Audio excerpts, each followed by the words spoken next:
show with the camera. All right. Your experience. It was a bit confusing because basically there was two polling divisions inside here today, and it was not very well demarcated. So there was A1C and A1D, and unfortunately even the administrators didn't understand that there was two polling divisions. So when somebody went online and they saw they were in the Johnson Center, and I understand it was even more confusing this morning. But I think eventually they've gotten it worked out. So after being in the wrong line at first, and then having to go back into the next line. But, you know, that's what it is. And I'm seeing a lot of people being very patient, clearly. But some people obviously have been frustrated by the system. And do you think that frustration might lead to people just walking away and not voting? I think it did.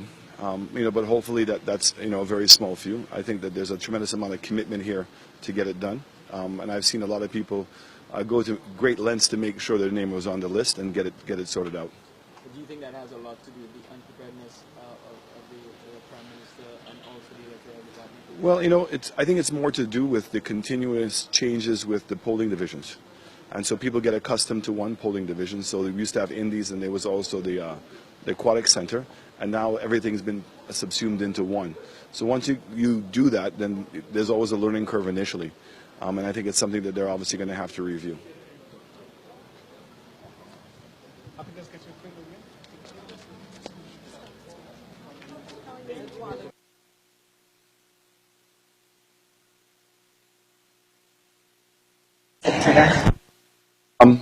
Obviously, we have to address a multitude of issues. The biggest one, obviously, is the economy.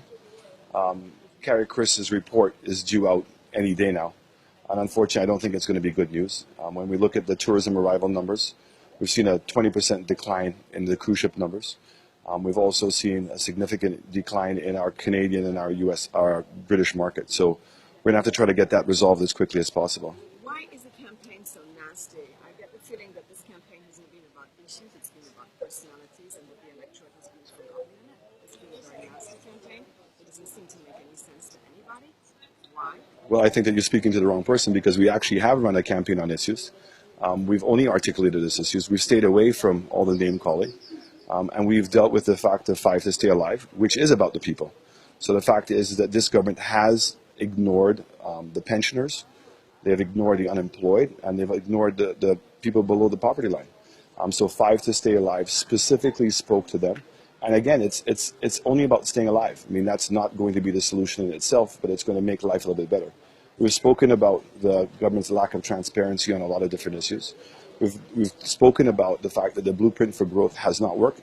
The number one issue in this country is unemployment, and the government continues to borrow money. I mean, this government has borrowed over $1 billion in this current administration. But you are known as the spendthrift person. I mean, people keep talking about your $50,000 a month phone bill when you were Minister of Tourism. What are you doing to change that perception as being the one who likes to spend more money? Well, there's only one person that spends money in this country, and it's Kenny Anthony. And in his 15 years, he's borrowed in excess of $2 billion.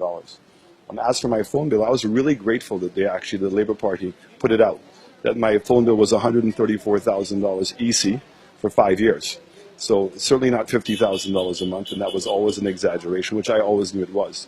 And in terms of the monies that were spent on this MRGs or marketing campaigns, the evidence is there to speak for itself, that we saw between 2007 and 2011 a doubling of the amount of revenue that we earned from tourism. We went from $750 million to $1.5 billion. And it's a record that I'm very, very proud of. Now, there's something else. You have is yet to win a seat. In order to become Prime Minister of this country, you have to win a seat. What have you done? You've got to get into Parliament, and you haven't succeeded in doing so far. What are you doing this time to get in? Well, I was very grateful for the effort that we made in Soufrière. And despite the fact that there was a 4% swing against our government at the time, I actually gained 2 points in a seat in which only twice did a United Workers' Party candidate win.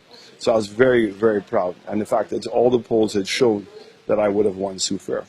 I was enticed and brought into Micoud South. That campaign has gone extremely well, and I have no doubts that I will be elected through the Micoud South seat.